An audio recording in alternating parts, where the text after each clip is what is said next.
मेरा अहंकार, मेरा अभिमान मुझे कहता है कि मैं ही कानून हूं, मैं ही संविधान हूं, मैं ही उपराज्यपाल की भूमिका में हूं। मैं जो कहूंगा वो सही है, मैं जो कहूंगा और मेरी पार्टी जो कहेगी वही कानून होगा। कानून की और संविधान की नई व्याख्याएं गढ़ने की कोशिश आम आदमी पार्टी ने, अरविंद केजरीवाल ने करने का प्रयास किया। जिस प्रकार से आपने संविधान की शपथ ली, आपके मंत्रियों ने संविधान की शपथ ली और आपने देश और दिल्ली की जनता को जिस प्रकार से एक नैतिकता का मुखौटा ओढ़ करके एक जो बड़ा विश्वासघात इस राजनीति के क्षेत्र में आपने किया है, एक अनूठा उदाहरण आज है। पार्टी के हमारे कार्यकर्ता, भारतीय जनता पार्टी ने 2015 में विवेक गर्ग आरटीआई कार्यकर्ता, उन्होंने इस 21 पार्लियामेंट्री सेक्रेटरी के संदर्भ में पहली बार अपनी आरटीआई लगाई थी और उस आरटीआई में समय समय पर तमाम तरह के सवाल इस आम आदमी पार्टी की सरकार से पूछे थे। लेकिन सरकार के जो जवाब आए और सरकार के जो बयान आए और सरकार ने जो बयान, जब मामला इलेक्शन कमीशन में गया, चुनाव आयोग में गया, वहां पर जो बयान दिए और जो आरटीआई में जो उनका जवाब आया, दोनों में ही इतना बड़ा अंतर था। और उस अंतर के कारण एक तरफ कहा गया कि हमने कुछ नहीं किया। एक नया पेपर आज ये गोपाल राय जो उनके मंत्री हैं उन्होंने लिखा और उन्होंने लिखा कि मेरे जो 4 संसदीय सचिव हैं उन चारों संसदीय सचिवों को अलग अलग कार्यालय दिया जाए। इससे पहले भी जो हमने प्रेस कॉन्फ्रेंस की हैं उनमें 21 पार्लियामेंट्री सेक्रेटरीज को जो कार्यालय उपलब्ध कराए गए, जो सुविधा दी गई, उसके संदर्भ में भी आरटीआई के जवाब की कॉपी हमने जब ज्वाइंट प्रेस कॉन्फ्रेंस की, विजेंद्र जी उसमें थे और वो सारा का सारा आपके सामने आया है। मेरा ये मानना है, पहले भी हमने ये सवाल किया था कि इन 21 के 21 पार्लियामेंट्री सेक्रेटरीज के ऊपर आपराधिक क्रिमिनल ऑफेंस के मुकदमे चलने चाहिए। कारण है कि जो शपथ पत्र इन्होंने निर्वाचन आयोग में दिया है, चुनाव आयोग में दिया है, उसमें इन्होंने कहा है कि हमने किसी भी प्रकार की कोई भी ऑफिस और कोई भी फैसिलिटी, जो ऑफिस ऑफ प्रॉफिट का मामला है, ये एक बड़ा अपराध बनता है। तो केवल अब जो पूरी तरह से ये उजागर हो चुकी है इनका डबल चेहरा, उजागर हो चुका है इनका अविश्वास का चेहरा, उजागर हो सकता है इनका अराजकता का चेहरा, मैं ही कानून हूं, इसका चेहरा कानून में विश्वास नहीं करने वाला चेहरा। तो निश्चित रूप से हम ये मांग करते हैं कि जो केजरीवाल आज दिल्ली से भागे हुए हैं, जो लगातार दिल्ली को धोखा दे रहे हैं, उनको पुनः इमीडिएटली इस हाई कोर्ट के वर्डिक्ट के बाद इन पार्लियामेंट्री इनके जो विधानसभा के सदस्य हैं इनको तुरंत इस्तीफा दिलाना चाहिए। और मेरी मांग होगी कि कल जो इनका विशेष सेशन है उस सेशन में भी इनको अटेंड करने की अनुमति नहीं मिलनी चाहिए। बहुत बहुत धन्यवाद।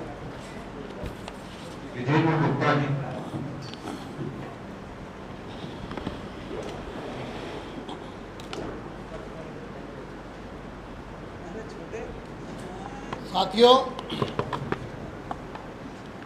आपको याद होगा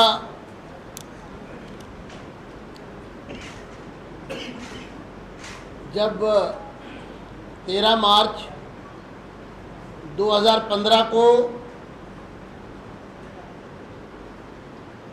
21 संसदीय सचिवों की नियुक्ति दिल्ली के मुख्यमंत्री श्री अरविंद केजरीवाल जी द्वारा की गई और एक अति गोपनीय तरीके से इन 21 संसदीय सचिवों को दिल्ली के सचिवालय में मुख्यमंत्री जी के द्वारा शपथ दिलवाई गई।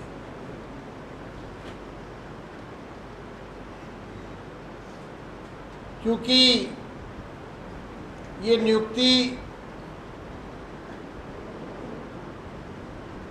दिल्ली के मुख्यमंत्री श्री अरविंद केजरीवाल जी द्वारा की गई थी,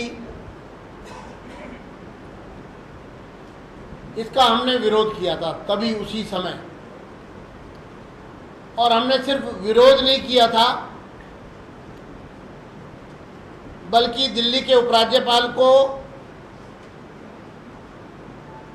ये अवगत कराया था कि ये नियुक्तियां गैर कानूनी हैं। तो उन्होंने एक प्रश्न खड़ा किया कि संसदीय सचिव तो पहले भी बने थे, लेकिन मुख्यमंत्री के संसदीय सचिव इससे पूर्व थे, मंत्रियों के संसदीय सचिव। ये नई परिपाटी, और वो भी इतनी बड़ी संख्या में, एक एक मंत्री के पास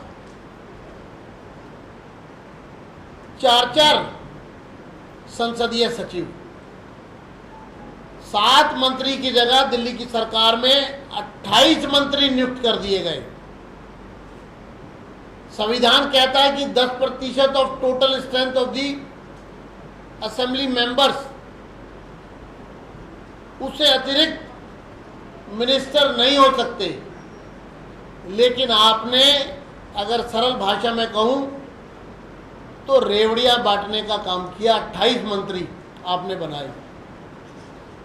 जो लोग कुछ दिन पहले सादगी की बात कर रहे थे, उन्होंने तमाम सुविधाओं के साथ अपने विधायकों को लॉलीपॉप देने के लिए, जिससे कि पार्टी के अंदर ये लोग, जो अंतर्कलह चल रहा था, क्योंकि उसी समय पार्टी में से लोगों को निकाला भी जा रहा था,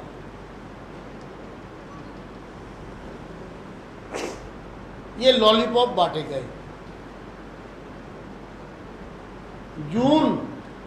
20 जून 2015 को जल्दबाजी में दिल्ली की कैबिनेट बुलाई जाती है, क्योंकि 22 जून से सत्र प्रारंभ हो रहा था। उसमें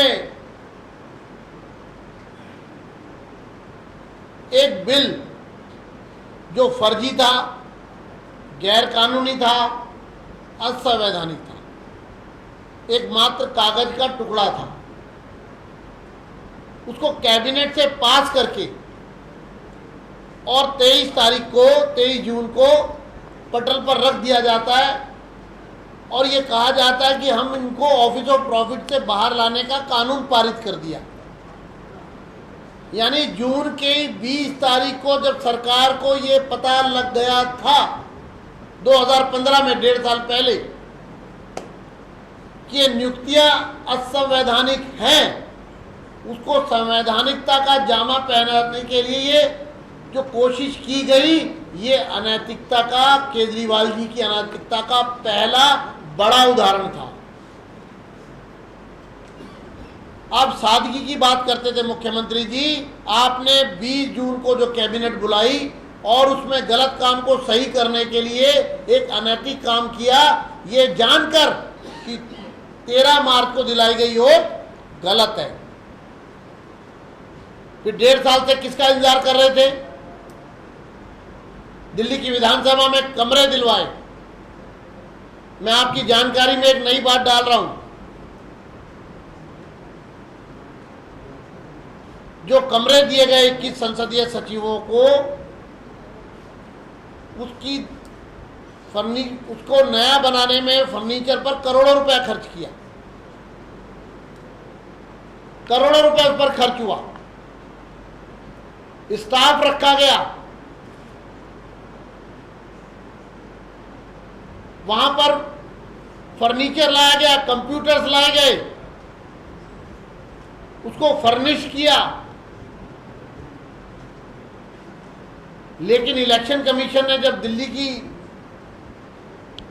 विधानसभा से जवाब मांगा, सचिव कार्यालय से जवाब जाता है कि हमने जिस दिन ये आदेश जारी किया था उसके अगले ही दिन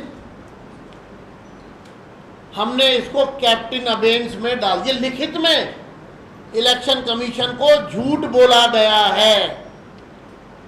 मैं चुनौती देता हूं दिल्ली की सरकार को, जो लेटेस्ट झूठ बोलकर एक दस्तावेज जमा कराया गया है दिल्ली के विधानसभा के द्वारा, क्योंकि जब विवेक गर्ग ने हमारे आरटीआई के प्रमुख ने जब आरटीआई का जवाब दिया विधानसभा से, तो उस समय कैप्टन अबेंस का जिक्र नहीं था। सीधा सीधा बताया गया कि ये कमरे दिए गए हैं। उन कमरों में बैठकर सचिवों ने काम किया है महीनों। अदालत में मामला जाने के बाद भी वहां काम जारी था। प्रश्न ये है कि अदालत का जो फैसला आया है हाई कोर्ट का, मामला यहीं तक सीमित नहीं है, क्योंकि हाई कोर्ट में जो एप्लीकेशन लगी थी उसकी प्रेयर में सिर्फ इतना था कि ये नियुक्तियां रद्द की जाए। मेंबरशिप डिस्क्वालिफिकेशन की बात उसमें नहीं थी। उस केस में प्रेयर में कहा गया था ये नियुक्तियां गलत हैं, ये असंवैधानिक हैं, इसलिए इनकी नियुक्तियां रद्द की जाए। जो याचिका करता है वो मुकदमा जीत गए, नियुक्तियां रद्द हो गई। क्यों रद्द हो गई? क्योंकि ये ऑफिस ऑफ प्रॉफिट में आता है। दूसरा, प्रक्रिया इस आदेश को निकालने की पूरी नहीं की गई थी। जो मुख्य मुद्दा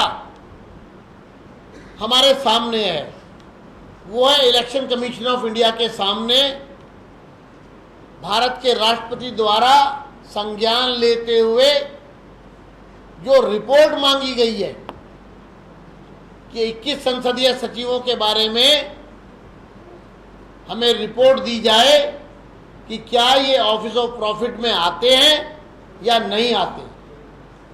क्योंकि हाई कोर्ट का फैसला आ गया है, इसलिए इलेक्शन कमीशन के सामने अब चीजों को तय करने में समय नहीं लगेगा, ऐसा हमारा मानना है।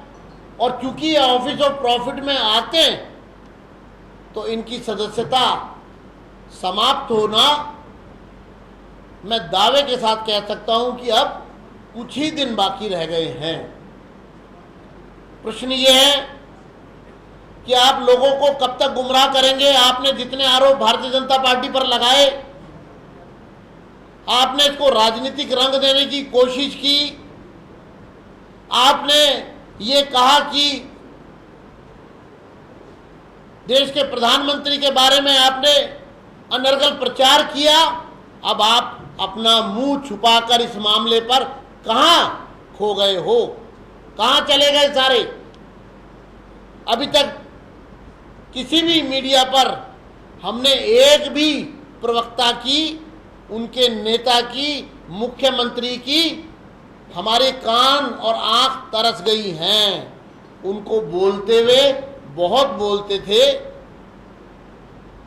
बहुत ज्यादा बोलते थे, बहुत जल्दी बोलते थे। अब कहां गए, कहां बिलों में घुस गए, हम जानना चाहते हैं। झूठ की बिसात पर कब तक लोगों को गुमराह करेंगे आप लोग, हम ये जानना चाहते हैं। साथियों, एक के बाद एक जिस 13 नंबर सीट पर दिल्ली की विधानसभा में महिला कल्याण एवं बाल विकास मंत्री बैठा करते थे, 10 दिन पहले तक जब सत्र चल रहा था, मैं सोच रहा था कि कल वो सीट खाली मिलेगी। पर आपकी जानकारी के लिए आम आदमी पार्टी ने संदीप कुमार की सीट का नंबर बदल दिया, उसका सर्कुलर भी निकाल दिया। अरे संदीप कुमार को सदन से निकालो, सीट से निकालने से क्या होगा, मंत्री पद हटाने से क्या होगा, हम ये जानना चाहते हैं। संदीप कुमार का मामला, सूर्य देवरा का मामला, जिसकी सैलरी दिल्ली सरकार ने खुद बंद कर दी, खुद ही बंद कर दी, क्योंकि रिपेट्रिएट कर दिया गया है, स्टैंड रिलीव कर दिया गया है। और प्रसार भारती के डीजी ने शो कॉज नोटिस इशू कर दिया है, क्योंकि वो मात्र एक न्यूज रीडर एंड ट्रांसलेटर है। क्या इंटरेस्ट है सूर्य देवरा का कि एक पूर्व सचिव आज भी सचिव की हैसियत से कागजों पर साइन कर रहा है? क्या मिली भगत है सरकार की और विधानसभा की और सचिव की, पूर्व सचिव की, कि एक पूर्व सचिव को सचिव के पद पर बिठाकर जबरन सारी शालीनताओं को समाप्त किया जा रहा है। ये सब मुद्दे इस सरकार के सामने प्रश्न है। आज हमारी महिला मोर्चा ने जो सुबह एक प्रदर्शन किया, सुबह 7 साढ़े 7 बजे, और पतली गली से चूड़ियाँ तक भेंट की। ये जो सत्र हो रहा है कल, इसमें से मुख्यमंत्री गायब हैं। दिल्ली का मुख्यमंत्री दिल्ली को गड्ढे में डालकर किसी दूसरे प्रदेश के मुख्यमंत्री बनने के लिए कोशिशों में जुट गए हैं। दिल्ली का प्रोटोकॉल इस्तेमाल कर रहे हैं, हमारा दिल्ली की सरकार का पैसा इस्तेमाल हो रहा है, और दूसरे प्रदेश में जाकर, पंजाब में जाकर, वहां पर वही भाषा बोलने की कोशिश कर रहे हैं जो भाषा 2 साल पहले दिल्ली में बोलकर लोगों को गुमराह और बेवकूफ़ बनाया था। ये चलने वाला नहीं है। कल के सत्र में आइए, पिछले सत्र से भी गायब थे। दिल्ली की समस्या, दिल्ली के लोग इंतजार कर रहे हैं। पहले जो आपने यहाँ जिम्मेदारी ली है उसको पूरा करिए, उसके बाद राजनीति चमकाने की कोशिश कीजिए। धन्यवाद। दिल्ली में पिछले समय में 2 शब्दों का बहुत महत्व रहा है राजनीति में, ऑफिस ऑफ प्रॉफिट और प्रिविलेजेस। प्रिविलेजेस को तो शायद इतना बड़ा महत्व दिया दिल्ली सरकार ने, मानो प्रिविलेजेस कमेटी ही सदन चलाती हो ओम प्रकाश शर्मा जी को बाहर रखने के लिए। आज हमारे मध्य हमारी पार्टी की राष्ट्रीय प्रवक्ता और भारतीय संसद में ऑफिस ऑफ प्रॉफिट के लिए जो कमेटी है उसकी सदस्य और प्रिविलेजेस कमेटी की चेयरपर्सन श्रीमती मीनाक्षी लेखी जी भी हैं। वो इस विषय पर अपने वक्तव्य रखेंगे। मुझे लगा सही काम के लिए आपने सही व्यक्ति को चुना है। मित्रों, मैं इसके केवल जो कानूनी पक्ष है उसके विषय में आपका सामने जिक्र करना चाहती हूँ। और मुझे याद है जब ये मामला शुरू हुआ था तो जून 2015, और उस समय पर इसी विषय को लेकर मेरी प्रेस कॉन्फ्रेंस हुई थी अशोका रोड पर। और आज उन्हीं मुद्दों को सामने सच होते हुए देखकर कहना नहीं चाहिए, कहीं ना कहीं एक ये बात की संतुष्टि ज़रूर होती है कि जो लाइन आपने ली, आज देश का कानून उसी की बात कर रहा है। और उसका जो आधार है वो देश का संविधान है। उसका जो अनुच्छेद 101 है वो है 29AA करके, उसको हम 299AA बोलते हैं। 191(1)A है, तो 104 है, 234 है, कई सारे उसके अनुच्छेद इसमें लागू होते हैं। और उसके अनुसार कोई भी व्यक्ति, चाहे वो संसद का सदस्य हो या विधायिका का सदस्य हो, वो ऑफिस ऑफ प्रॉफिट नहीं अख्तियार कर सकता। और ऑफिस ऑफ प्रॉफिट की जो डेफिनेशन है वो सन 1915 से आती है। 1915 में पहला केस हुआ था कलकत्ता नगर निगम का, और उसके बाद में तमाम केस हुए। 2001 का केस है, 2004 का केस है श्रीमती सोनिया गांधी का, 2006 का केस है श्रीमती जया बच्चन का। और उन तमाम केसेस के अंदर सुप्रीम कोर्ट ने इस विषय पर बहुत अच्छे से इसका जिक्र किया गया और बताया कि क्या क्या ऑफिसेस जो है वो ऑफिस ऑफ प्रॉफिट में आते हैं। और इन सब का संज्ञान लेने के बाद 2003 में जो है एक कानून बना, और उसको अगर मैं हिंदी में कहूँ तो जो कानून जो इसका इंग्लिश वर्ड है वो disqualification of members, Delhi assembly disqualification of members act के नाम से जाता है, रिमूवल ऑफ डिस्क्वालिफिकेशन। उसको हिंदी में भी उसका इसी से मिलता जुलता नाम है कि जिसमें अगर किसी को डिस्क्वालिफिकेशन से निकालना है तो उसका बाकायदा कानून बना हुआ है कि कौन कौन से ऑफिसेज जो है वो डिस्क्वालिफिकेशन में नहीं आते। और वेंकट चलैया रिपोर्ट के अनुसार जो है केवल 10% किसी भी असेंबली के या लेजिस्लेचर के वो मंत्री बनाए जा सकते हैं 10, और कई जगहों पर 15% मंत्री हो सकते हैं। दिल्ली में जो खास तौर पे जो कानून ने नियुक्त किया उसकी संख्या जो है मंत्रियों की संख्या को 6+1 रखा, यानी 1 मुख्यमंत्री और 6 उनके मंत्री। अब अरविंद केजरीवाल जी की कुछ भी ज़रूरतें हो सकती हैं और उनका मानना हो सकता है कि मुझे 20-25 मंत्री चाहिए, लेकिन जो कानून है वो उसकी मान्यता नहीं देता। कानून के मुताबिक केवल एक जो है संसदीय सचिव अलाउड है, और वो संसदीय सचिव केवल और केवल मुख्यमंत्री को अलाउड है, बाकी किसी को अलाउड नहीं है। ये इस मामले को लेकर मुझे याद है कि बहुत तरीके का भ्रम पैदा करने की कोशिश की गई, बहुत सारे राज्यों के उदाहरण दिए गए, लेकिन वो उदाहरण सब बेबुनियाद है, क्योंकि कानून मान्यता देता है कि किस राज्य में कितने मुख्य सचिव होंगे और किस राज्य में कितनी बड़ी विधानसभा होगी और उस विधानसभा का कितना प्रतिशत जो व्यक्ति है वो मंत्री बन पाएगा, और ये सब कानून तय कर रहा है। और इसी तरीके से removal of disqualification of legislative assembly members का जो है वो भी एक दिल्ली का कानून है, और उस कानून के तहत ही कुछ निश्चित किया गया है जिसके अंदर ये सब नहीं आता। तो ये एक तरीके से देखा जाए तो ओपन एंड शट केस है। इसमें बिल्कुल स्पष्ट है कि ये काम नहीं किया जा सकता था।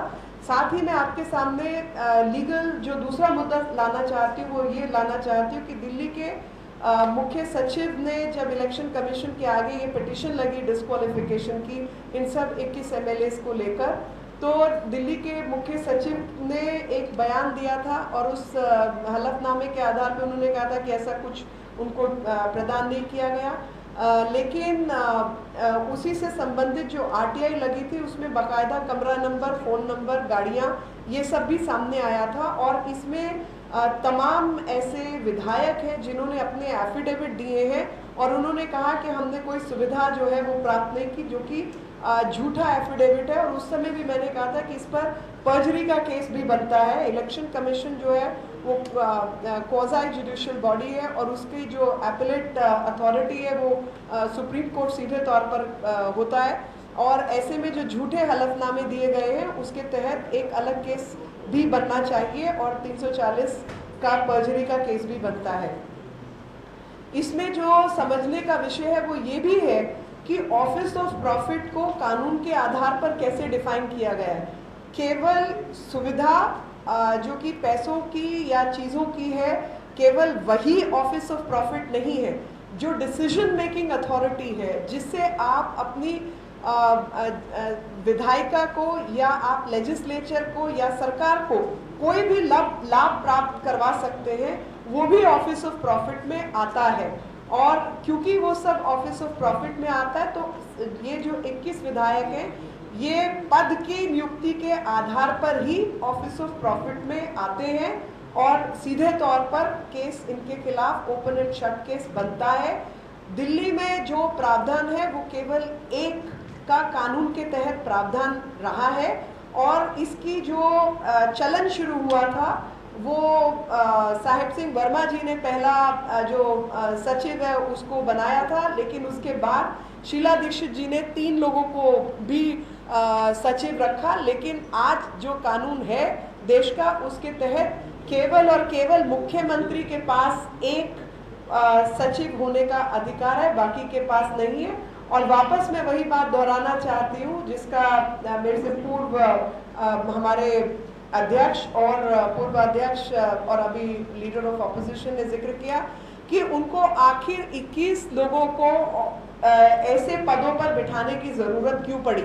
21 लोगों को ऐसे पदों पर उन्होंने इसीलिए बिठाया, भानुमती में कुंभा जोड़ा, कहाँ की ईंट कहाँ का रोड़ा, भानुमति ने कुनबा जोड़ा, जो बात मैं लगातार कह रही हूँ, आज वो बात फिर से साबित हो रही है कि आपने देश का कानून क्या कहता है, प्रशासन किस प्रक्रिया के तहत होना चाहिए, उसकी समझ नहीं है और उसकी नासमझी के कारण आप इस तरीके के काम कर रहे हैं जो कि लगातार प्रशासनिक कार्रवाई के खिलाफ है।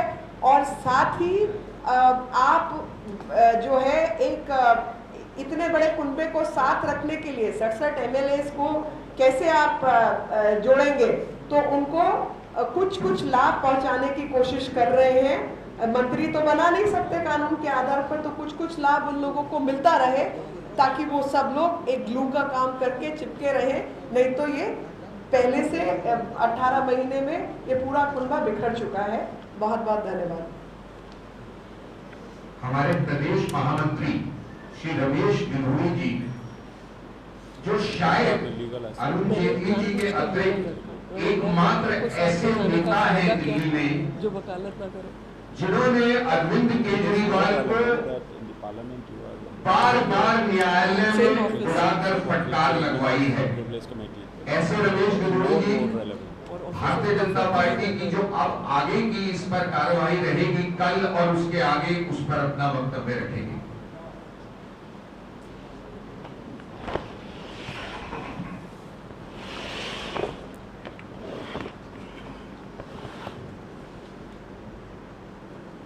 इंतहा हो गई इंतजार की।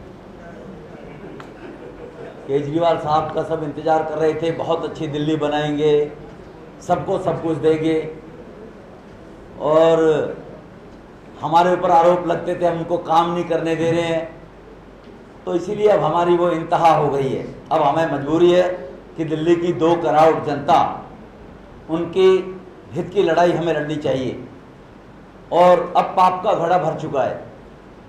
हम अब कल विधानसभा अंदर, हमारे 3 विधायक हैं, वो अंदर इनसे जवाब मांगेंगे, और बाहर हमारी महिला मोर्चा कल विधानसभा के सामने इनसे जवाब मांगेगी। और मैं इनके कुकर्मों के बारे में, विजेंद्र जी ने बताया इनके लालचों के बारे में, मीनाक्षी जी ने डिफाइन कर दिया पूर्ण रूप से कानून को आपके सामने। मैं तो आपसे एक ही रिक्वेस्ट करूंगा कि ये बातें अब दिल्ली की जनता तक जानी चाहिए कि वास्तव में वो अनारकी व्यक्ति है। और मैं उसके कैरेक्टर, चरित्र के बारे में थोड़ा सा रिमाइंड कराना चाहता हूं कि जिस व्यक्ति ने ये कहा था कि देश में ऐसा कानून होना चाहिए कि अगर नेता ढंग से काम ना करे तो राइट टू रिकॉल का प्रोविजन होना चाहिए, ये एक शब्द लेकर आए थे अन्ना बाबा के चेला केजरीवाल साहब। अब राइट टू रिकॉल के लिए दिल्ली की जनता ने उनको मैंडेट दे दिया निगम के चुनाव में हराकर, जो बाई इलेक्शन हुआ था जी। ऑनरेबल हाई कोर्ट ने निर्णय दे दिया कि असंवैधानिक पोस्टिंग की आप लोगों ने 21 विधायकों की। सभी कानूनविदों ने यह बात कह दी कि ये अनकॉन्स्टिट्यूशनल है और आप इनके दोबारा मैदान में, चुनाव के मैदान में लेकर चुनाव कराएं। तो केजरीवाल साहब, आपकी नैतिकता कहां चली गई? आपको अन्ना साहब के दिए हुए गुर कहां चले गए? तो उनको आपके माध्यम से, और अन्ना जी की और केजरीवाल साहब की जो ये टीम बनी थी, जिसमें कुनबा, भानुमति का कुनबा के रूप में भी डिफाइन किया है मीनाक्षी जी ने, अभी और महानुभव आशुतोष जैसे लोग जो राष्ट्रीय पिता के ऊपर भी टिप्पणी करते हैं केवल अपनी गंद को साफ करने के लिए, तो ऐसे लोगों को ये सुदबुद्धि देश के कॉन्स्टिट्यूशनल तरीके से चलाने के लिए कि कहीं ना कहीं वो अब उनकी नैतिकता जगे।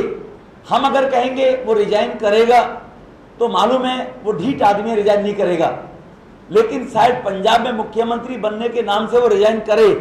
पंजाब में मुख्यमंत्री बनने के नाम से ये भी याद दिलाना है, उन्होंने 49 दिन की सरकार के बाद पुणे जब चुनाव में गए थे तो कहा था कि मैं अब ऐसी गलती नहीं करूंगा, दिल्ली के लोगों की सेवा करूंगा और दिल्ली के लोगों की सेवा करके दिल्ली को मैं सब चीजों की फैसिलिटीज प्रोवाइड कराऊंगा। शायद मोदी जी के संस्कार प्राप्त करने की कोशिश की, मन की बात करने पर 1-2 बार आए, मंत्रियों ने कहा आप तो नहीं कर सकते हैं, हम तन की बात शुरू कर देते हैं। इसलिए उनके एक संदीप मंत्री ने एक शायद काम चलाना शुरू किया होगा दिल्ली की जनता को गुमराह करने के लिए। इसीलिए मेरा आपसे निवेदन है, मीडिया की क्रेडिबिलिटी और मीडिया के माध्यम से ये चीजें आम जनता तक जानी चाहिए। ये बात कहकर मैं अपनी बात को समाप्त करूंगा। दिल्ली में जो चुनाव हुआ था, जिसको जीतकर अपने को एक तुगलक के रूप में अरविंद केजरीवाल ने माना, उसमें सबसे बड़ा सहयोग दिया था दिल्ली में बसे पूर्वांचल समाज ने। ऐसा पूर्वांचल समाज आज खुद को ठगा सा महसूस कर रहा है। हमारे सांसद तो शायद देश के सबसे लोकप्रिय सांसदों में से एक हैं, मनोज तिवारी जी, अपनी बात, अपना वक्तव्य अब आपके समक्ष रखें। ये आम आदमी पार्टी को और अरविंद केजरीवाल को कॉन्स्टिट्यूशन के साथ खिलवाड़ करने में, रिलीजन के साथ खिलवाड़ करने में और अब महिलाओं के साथ खिलवाड़ करने में देश को पता चल गया है कि ये लोग बहुत पारंगत हैं। ये इनकी आदत में शुमार हो गया है। मैं धन्यवाद करना चाहता हूँ माननीय कोर्ट को, जिन्होंने इनके पूरे कार्यकाल के इलीगल डिसीजंस को जनता के पक्ष में बताया और अब 21 संसदीय सचिवों की नियुक्ति रद्द हुई है, जिससे निश्चित रूप से चुनाव आयोग में चल रहे जांच पर अच्छा असर होगा, ऐसा हम सभी कामना करते हैं। बिल्कुल सही शब्द कहा अभी कि दिल्ली ठगी ठगी महसूस कर रही है,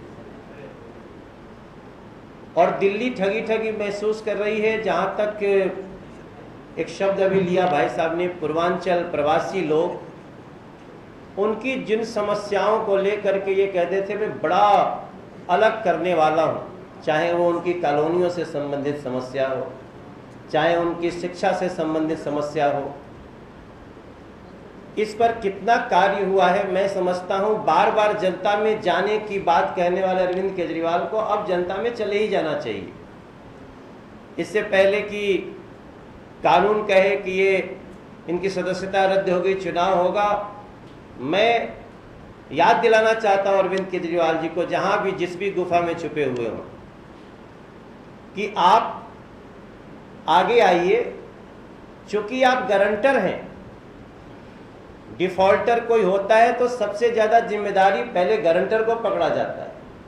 और आपने बार बार कहा है, हमको लगता है दुनिया में पता नहीं किसी और राजनेता ने अपने साथियों के लिए कहा कि नहीं कहा, लेकिन आपने बार बार कहा मैं अपने साथियों की शुचिता की, उनकी ईमानदारी की और उनके चरित्र की मैं जिम्मेदारी लेता हूं। नवरत्न। तो अब अरविंद केजरीवाल जी आपको आना चाहिए। मैं तो आपको, आपके जो मंत्री, जैसा हमारे भाई ने कहा कि जो तन की बात कर रहे हो, चाहे फिर जो आपके एक ब्लॉगर जिन्होंने इस देश की सारी राजनीतिक या किसी नैतिकता को तार तार कर दिया है, उनसे ज्यादा दोषी मैं अरविंद केजरीवाल को मानता हूं। मैं आज के दिन ये जो व्यथा दिल्ली के प्रवासियों की है, दिल्ली के हर लोगों की है, मैं अपनी तरफ से आज अपने अध्यक्ष जी के समक्ष, अपने पूर्व अध्यक्ष जी के समक्ष, अपनी बहन मीनाक्षी जी के समक्ष, भाई रमेश बिदुड़ी जी के समक्ष, आप विद्वान मीडिया के समक्ष मैं ये मांग करता हूं कि अरविंद केजरीवाल अपने पद से इस्तीफा दें और जनता के पास चलें। धन्यवाद। अब आपके प्रश्न। जिस तरह से मीनाक्षी बोल रही थी कि कानूनी अख्तियारात है 21 संसदीय सचिवों वाला मामला, तो क्या सोनिया गांधी का मामला हो या उसके बाद जया बच्चन का मामला हो, उन्होंने नैतिकता के आधार पर इस्तीफा दे दिया था। आम आदमी पार्टी के विधायक अगर ऐसा नहीं करते हैं तो इसके लिए ये कैसे हम स्थापित कर पाएंगे कि इनकी सदस्यता जाना तय है या क्या कार्रवाई?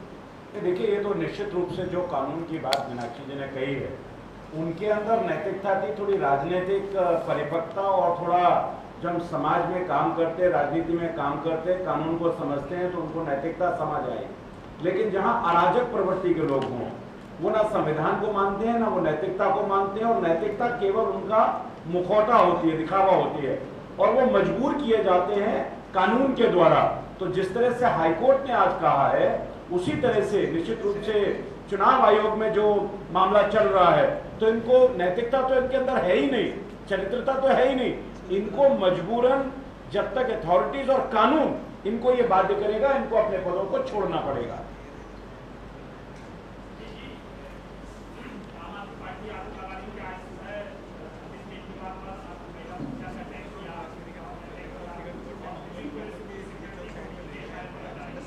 मुझे लगता है कि दिल्ली और देश की जनता अरविंद केजरीवाल का ये आरोप लगाने की जो राजनीति है, उनका जो दोहरा चरित्र है, निश्चित रूप से इसको बहुत अच्छे से देख चुकी है।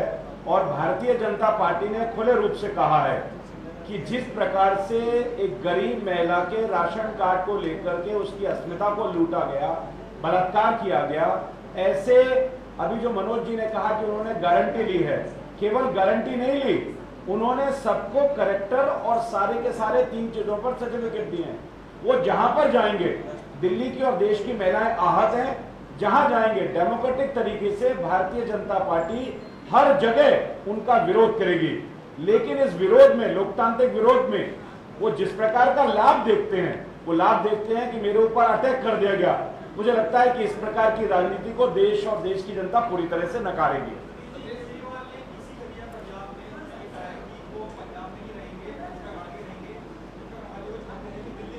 मुझे लगता है कि इससे बड़ा और धोखा, इससे बड़ी बेईमानी, इससे बड़ी चीटिंग, इससे बड़ा विश्वासघात दिल्ली की जनता के साथ और कोई नहीं हो सकता। क्योंकि जिस प्रकार से उन्होंने अपनी बच्चों की कसम खाकर कांग्रेस के साथ सरकार बनाई और लोगों को यह कहा बनारस में हारने के बाद कि मैं विश्वास दिलाता हूं, दिल्ली के लोगों को जगह जगह जाकर कहा कि मैं दिल्ली छोड़कर नहीं जाऊंगा। और आप अगर कह रहे हैं कि पंजाब में उन्होंने कहा है कि मैं खूंटा गाड़कर वहीं बैठ जाऊंगा, पत्रकार बता रहे हैं कि उन्होंने बहुत बड़ा बंगला भी ले लिया है, तो फिर दिल्ली किसके सहारे छोड़कर जाएंगे? दिल्ली के साथ जो बेईमानी की, वही बेईमानी का सपना वो पंजाब में देख रहे हैं और निश्चित रूप से ये पूरा नहीं होगा।